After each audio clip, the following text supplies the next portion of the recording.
Today we'll be talking about oral anticoagulants. Okay, oral anticoagulants as well as thrombolytics.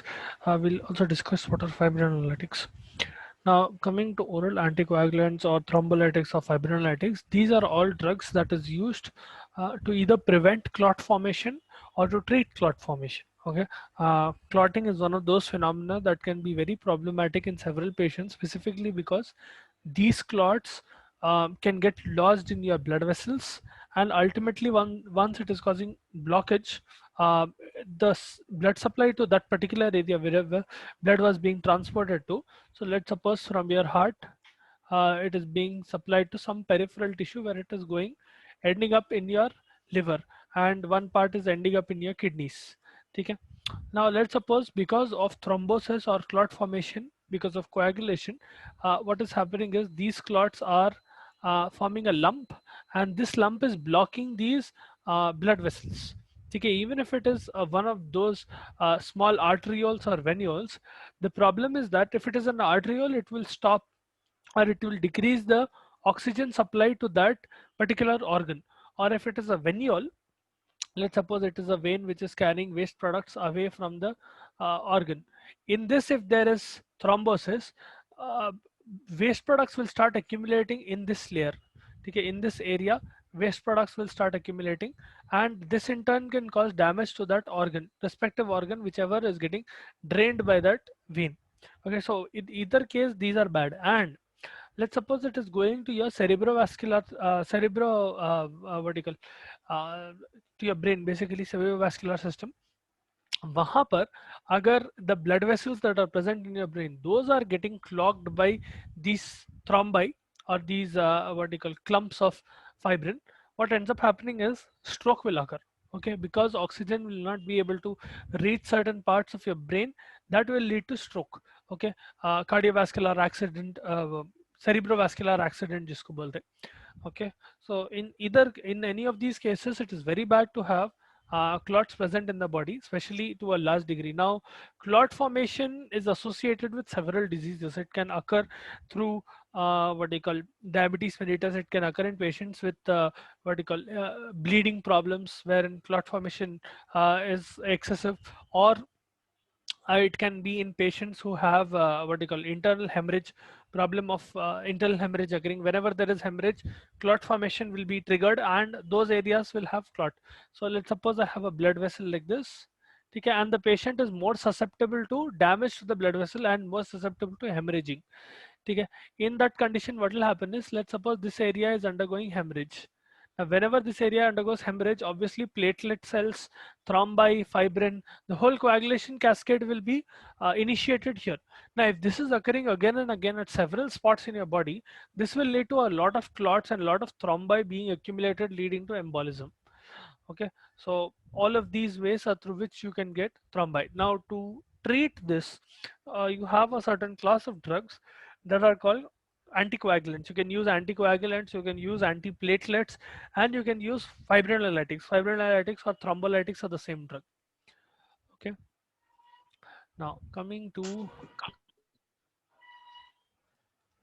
right, oral coagulants, oral anticoagulants.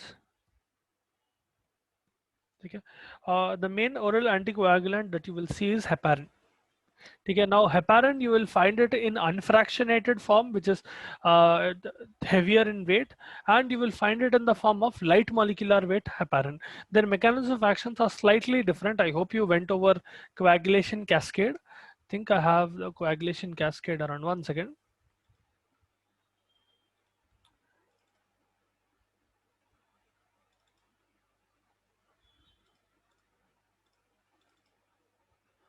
Mm.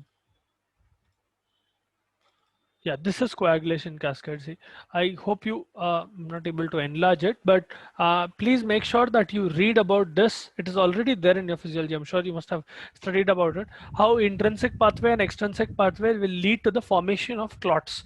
Okay, how ultimately fibrin strands are released and how thrombosis occurs. This is the process through which clot formation occurs.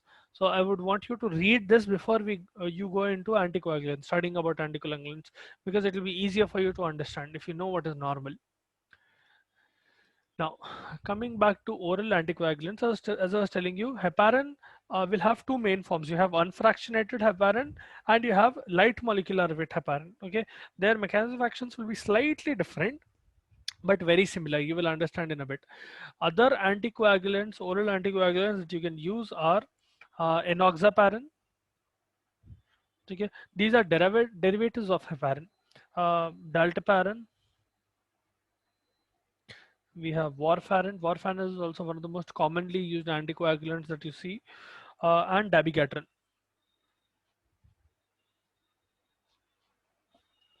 Okay, so these are all anticoagulants. Then we have antiplatelet drugs. ठीक है, coagulation is one part, platelet formation which leads to thrombosis is another part. Both of them together will lead to clot formation. So generally you can use either one of them. In severe cases both of them are used together. Okay, the main drugs that are used in this are aspirin. Okay, aspirin, if you remember when we were discussing about NSAIDs, I told you one particular dose, 75 mg, it will act as an antiplatelet agent. That is why aspirin is being used here. We have ticlopidine. Then there is clopidogrel. I'm sure you must have seen clopidogrel quite a lot in hospitals. Then we have absciximab, right? So these are antiplatelet drugs. And the last class will be fibrinolytics or thrombolytics. Now the previous two will stop formation of clots or stops the formation of platelets. Fibrinolytics and thrombolytics will help in breaking those clots. Okay, the first two classes are stopping the formation of clots, whereas the third class is helping in breakdown of clots once they are formed. Okay, that is why they are called thrombolytics or fibrinolytics. And the main ones include streptokinase, urokinase, alteplase, and retiplase. Okay, now we'll go over each of them, what is their mechanism of action and how they work. Now first of all, coming to heparin and heparinoids बोलते हैं लोगों को, ठीक है, drugs that are similar to heparin and heparinoids. Okay, the see, one thing you have to remember is heparin is a naturally found substance in your body. It is as such present. It is a mucopolysaccharide that is found in the mast cells. Okay, mast cells of your liver, mast cells of your lungs, and intestinal mucosa. Heparin is generally present. It's just that sometimes what happens is the amount of heparin that is present in your body is not enough to stop clot formation. Okay, excessive clot formation. Whenever your body is guessing or whenever your body is sensing that there is excessive amount of clot formation, heparin is released in your body. Okay, mast cells will start releasing heparin, because of which clot formation can be controlled. But in some patients it becomes so severe that natural heparin will not be enough and you will have to externally give the patient heparin. In such cases, you will give heparin like drugs, either light molecular weight heparin or unfractionated heparin. Now, coming to mechanism of action of heparin, you have one very particular peptide present in your body called antithrombin 3. Okay? This is something that is normally present in your blood. Antithrombin 3 is synthesized by liver and it circulates in plasma as such. Heparin will activate antithrombin 3. Antithrombin 3, as the name suggests, is something that will act exactly against thrombin. So I'll show you the mechanism of action image. It will be easier for you to understand.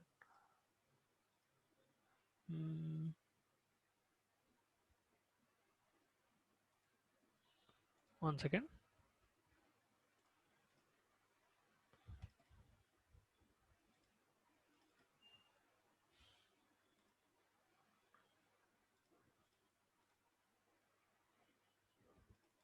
Yeah, see this. This is the heparin mechanism of action. Now, antithrombin 3, as you can see here, the moon-shaped structure, orangish moon-shaped structure. that is a peptide that is present in your body. Okay, it's a circulating peptide which is synthesized by your liver. Now, normally antithrombin 3 is responsible for stopping coagulation in your body. Now, if there is excessive amount of what do you call this thing, excessive amount of coagulation in your body, more than what your antithrombin 3 can handle, you will have to give external heparin. What this external heparin will do is it will bind with antithrombin 3. Okay, it will activate antithrombin 3 of plasma, and it will cause degradation of thrombin, and it will what do you call, stop coagulation factor. Specifically, it will stop coagulation factor 10A. यहाँ पर in this image you can see here coagulation factor 10A. If you can see slightly lower, you'll be able to see low heparin dose. What do you call, the yellow colored circle on 10A. 10A is the activated form of clotting factor 10.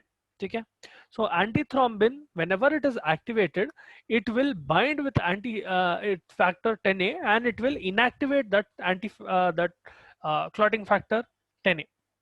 Okay, that is one function of antithrombin 3, because of which what happens is it will also prevent fibrinogen conversion. Okay, conversion of fibrinogen into fibrin. If you can see lower, you can also see that if you are blocking 10A, the ultimate result will be that fibrinogen will not be able to convert to fibrin.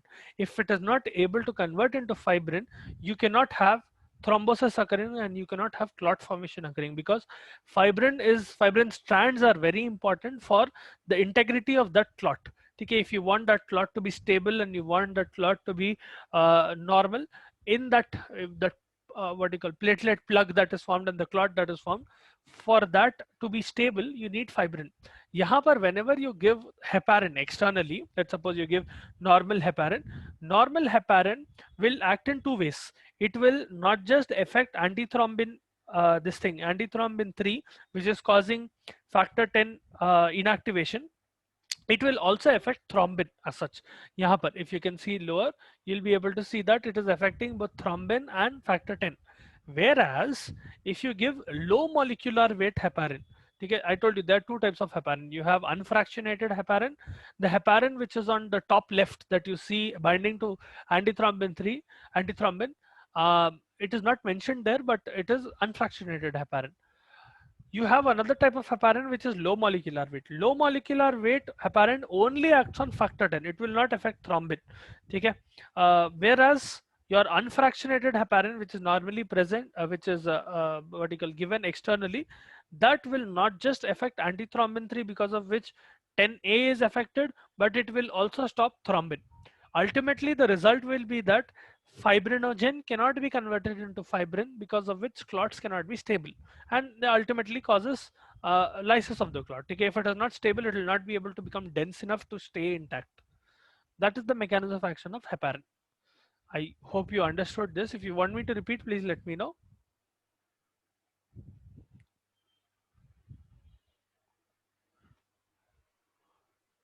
Okay, take that as a yes. Now, I've already showed you the image, so there's no need to write this again. That is the mechanism of action of your heparin and heparinoids. Okay. Now coming to warfarin. There are other anticoagulants, oral anticoagulants. Heparin and heparinoids are generally given IV. There are some oral anticoagulants as well. Specifically, warfarin. Warfarin is one of the most important oral anticoagulants that you can give. The mechanism through which this fellow works is that it will act and interfere. It will basically interfere with vitamin K dependent clotting factors. So your factor number 2, factor number 7, factor number 9, and factor number 10. These factors will not be able to produce properly, because vitamin K is essentially responsible for the formation of these factors. Warfarin will stop that reaction where vitamin K is helping in the conversion or helping in the formation of these clotting factors. So it acts by interfering with vitamin K dependent clotting factors. ठीक है, clotting factor synthesis भी बोल सकते हैं. Namely, the clotting factors include factor number 2, factor 7, factor 9, and factor 10.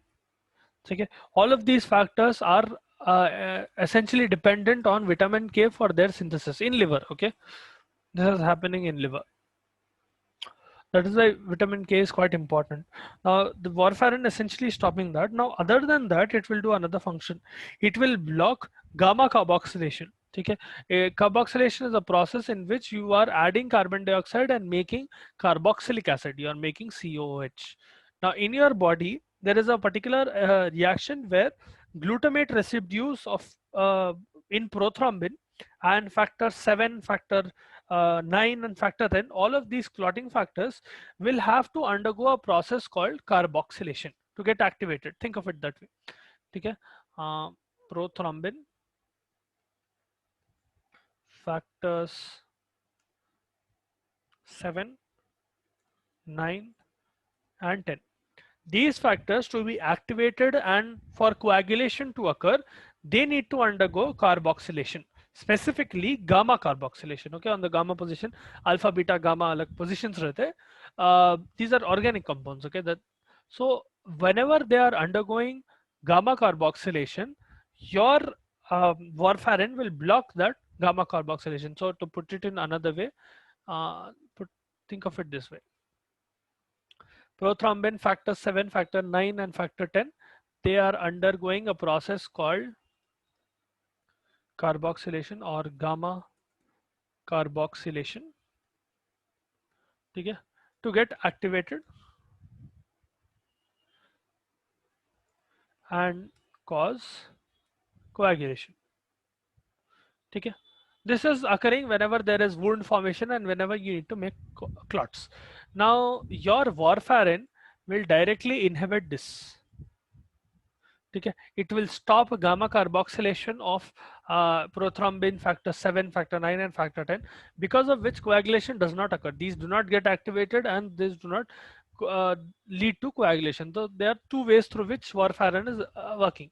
One is by interfering with vitamin K, causing what you call depletion in factor 2, factor 7, factor 9 and factor 10 in liver, synthesis of those factors, and it is stopping the other factors as well. So you can understand why warfarin is such an important thing. It is acting on multiple levels. Okay, without clotting proteins you cannot have clotting cascade. Okay, once you read it you will understand the whole cascade will rely on one factor being converted into the other, and the other factor will act as an activator for some other factor. If several of these factors are being stopped, you essentially are stopping coagulation. Okay, so that is the mechanism of action of warfarin. Now there are a few drug interactions, some very nasty drug interactions that are associated with oral anticoagulants. Drug interactions, okay, which you have to be very careful about. Now there are some other drugs that can inhibit platelet function. Let's suppose you give NSAIDs like aspirin.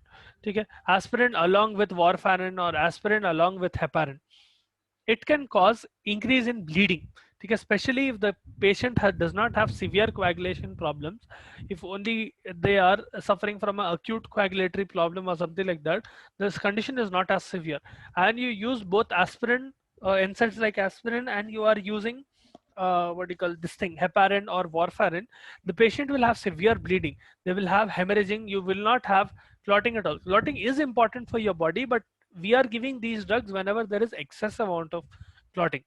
यहाँ पर क्या होता है, if you give it with NSAIDs, it will lead to bleeding. So combination of anticoagulants plus NSAIDs, specifically NSAIDs like aspirin, ठीक है, antiplatelet kind of NSAIDs, this will increase risk of bleeding or risk of hemorrhage, internal bleeding. ठीक है, so this is one interaction. Please be sure that not to give anticoagulants along with NSAIDs. If the patient is using NSAIDs for some other condition, let's suppose they are in pain and they are using NSAIDs, switch to some other drug. Okay. Then there are drugs that inhibit hepatic metabolism.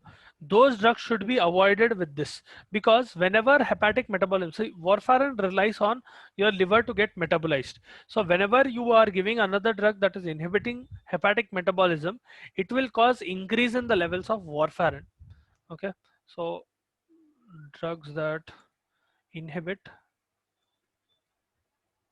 hepatic drug metabolism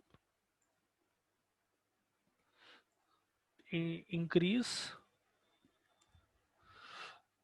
or enhance levels of warfarin in blood. ठीक है, ये क्यों होता? Because see, whenever warfarin is given to the patient, it is getting absorbed, it is getting distributed, then it is getting metabolized. Once it is getting metabolized, it will be excreted.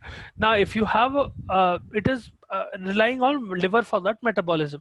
If you have a drug which is stopping or slowing down the metabolic process, the drug will stay in your body for a longer period of time and it may lead to toxicity. ठीक है, that is the reason why drugs that are inhibiting hepatic metabolism should be avoided with warfarin. Now those drugs will include cimetidine. Cimetidine is a H2 blocker, antihistamine. Then we have chloramphenicol. Chloramphenicol is a very potent antibacterial drug. Then we have metronidazole. Metronidazole is also an antibiotic. Then allopurinol. Allopurinol is a drug that is given in gout.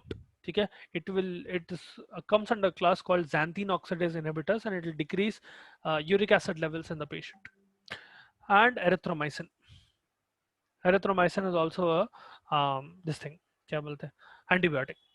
All of these will inhibit hepatic drug metabolism. So if you are giving cimetidine, chloramphenicol, or any one of these with warfarin, warfarin toxicity can occur in the patient. So be very careful not to combine these two. Okay. Now there are some other drugs, things called microsomal enzyme inducers. Okay, whenever you give microsomal enzyme inducers with what do you call this thing, anticoagulants, or to put it in another way, these will enhance metabolism of oral anticoagulants. Whenever these drugs are withdrawn, excessive anticoagulant activity may cause hemorrhage. Okay, now if this drug is given, these drugs which I'm about to tell you, these are microsomal enzyme inducers.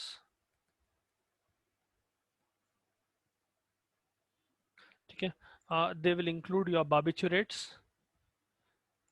Barbiturates meaning your क्या बोलते हैं, diazepam, lorazepam, and all of them.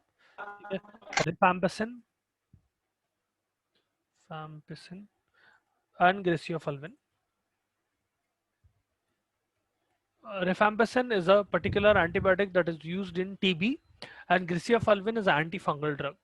Now, normally what happens is these drugs enhance the effect of anticoagulants, meaning whenever you give barbiturates like diazepam, you give rifampicin and griseofulvin, the total duration of action of warfarin and the total effect of warfarin will become faster. Okay, it will work for a shorter period of time because metabolism is enhancing यहाँ पर. Okay, as you can see in the previous case, in this case, these drugs, cimetidine, chloramphenicol, metronidazole, were inhibiting metabolism, right?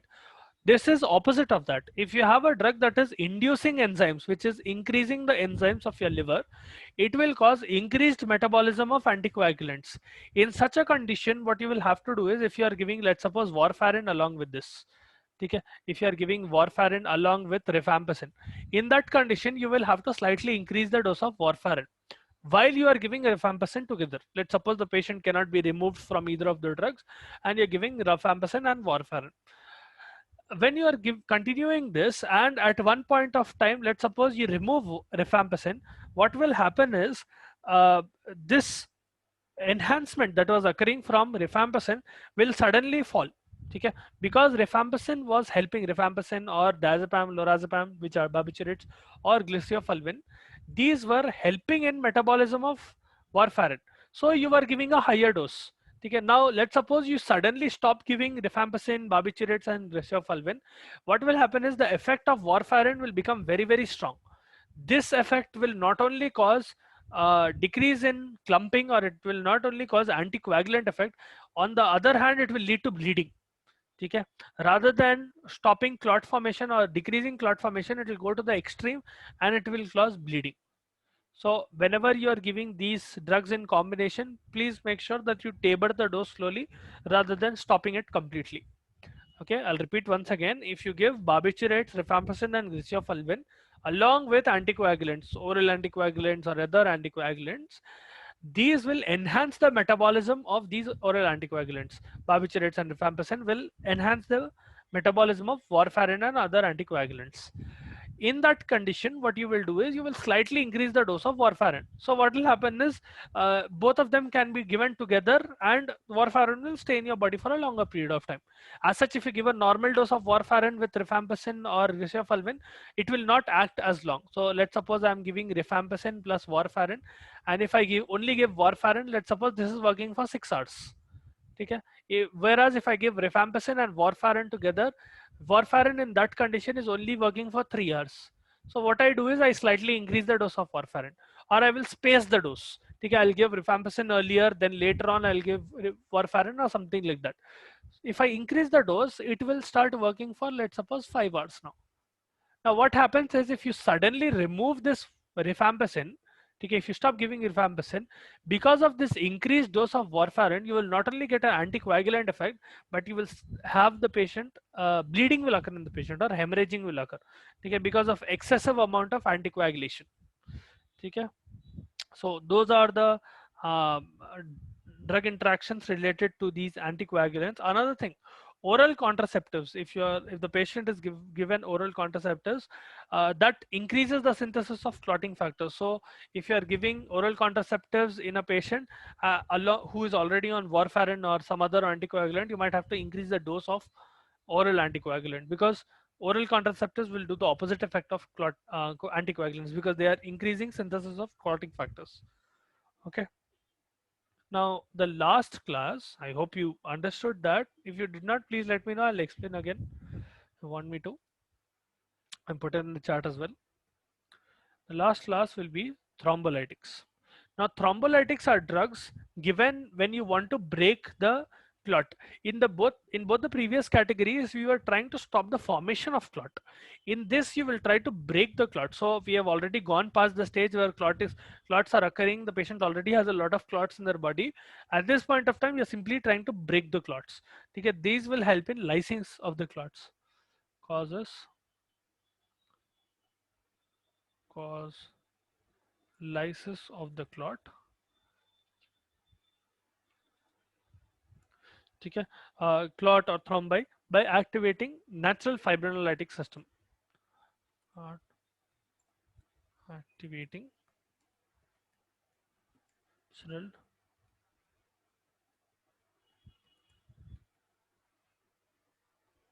system. Okay. Now what is this natural fibrinolytic system? I'll show you one image of that. See this. Now, one of the most important drugs that comes under the category of thrombolytics will be streptokinase. Now, what streptokinase does is, in your body, you have a protein called plasminogen. Okay, that plasminogen is generally converted into plasmin. Plasmin ultimately causes breakdown of fibrin. This is how your body is naturally dealing with clots. Now, whenever you have an injury, let's suppose you cut your hand, in that location there will be clotting, and obviously blood stops because of clot formation. Now at one point of time your body needs to stop the clot formation, because if you have excessive clot formation, blood supply to that particular area will stop. So there is a natural anticoagulation or a fibrinolytic system in your body wherein it is breaking down clots. That will involve plasminogen. Okay. For that plasminogen, there is one particular activator called plasminogen activator. Streptokinase is a drug that will go and attach with plasminogen, and it will form something called streptokinase plasminogen complex. This streptokinase plasminogen complex helps in what you call enhancing the effect of plasminogen into plasmin. Okay. The main purpose in this is you're trying to break the clot. यहाँ पर to break the clot or to break the thrombus, you need to break fibrin strands, and you need to degrade the products of fibrin. That is done by plasmin. So that whole process can be enhanced if you give streptokinase. If you're giving streptokinase, the whole process becomes much more faster. If you give streptokinase, urokinase, alteplase, reteplase, any one of them, the whole process, which is the natural fibrinolytic system, that will become faster. Okay? That is the mechanism of action of your streptokinase. Now, one thing you need to remember about streptokinase is that streptokinase is obtained from a bacteria. That bacteria is beta hemolytica streptococci. Okay, I'm sure you must have heard about streptococci, specifically beta hemolytica streptococci. From them, you get the drug which is streptokinase. So, let's suppose the patient had a streptococcal infection. Okay, now we've already gone through mechanism of action where mechanism of action was we have streptokinase activator, streptokinase plasminogen activator complex. Okay, this is formed whenever you give streptokinase. This will help in increasing the rate of plasminogen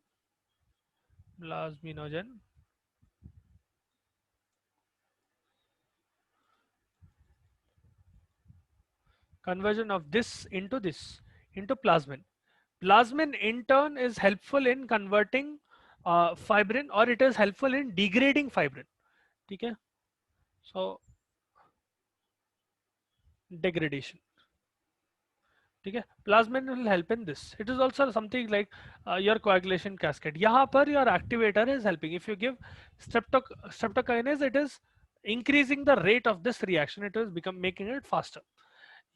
यहाँ पर if the patient has, because this is obtained from your uh, bacteria, if the patient has been given anti-streptococcal antibodies, something like let's suppose the patient had a streptococcal infection some 6 months back, and to treat that they took some anti-streptococcal antibiotics like clindamycin, you have और क्या use कर सकते penicillins, you can use cephalexin, ठीक है, the type of cephalosporins, you can use tetracyclines, ठीक है. Any one of these, if the patient was taking to treat that infection, and later on they had a problem where you had to break the clot, and you are giving streptokinase, the problem would be that if this drug is staying in your body for a long period of time, if there is residue of this drug, what will happen is these antibiotics will stop the function of this streptokinase. It will stop the function of that thrombolytic because it is obtained from a bacteria. Obviously, whenever you have antibiotics related to that bacteria lying around in your body, that other drug which you are giving as a thrombolytic, it will not work properly. Okay, so that one thing that you have to keep in mind whenever you're giving streptokinase or its this thing congeners that are similar to streptokinase, be sure that the patient does not have a history of taking these clindamycin and penicillin and all of these, or they are not actively taking it right now. Okay, avoid in both of these conditions. So that completes our anticoagulant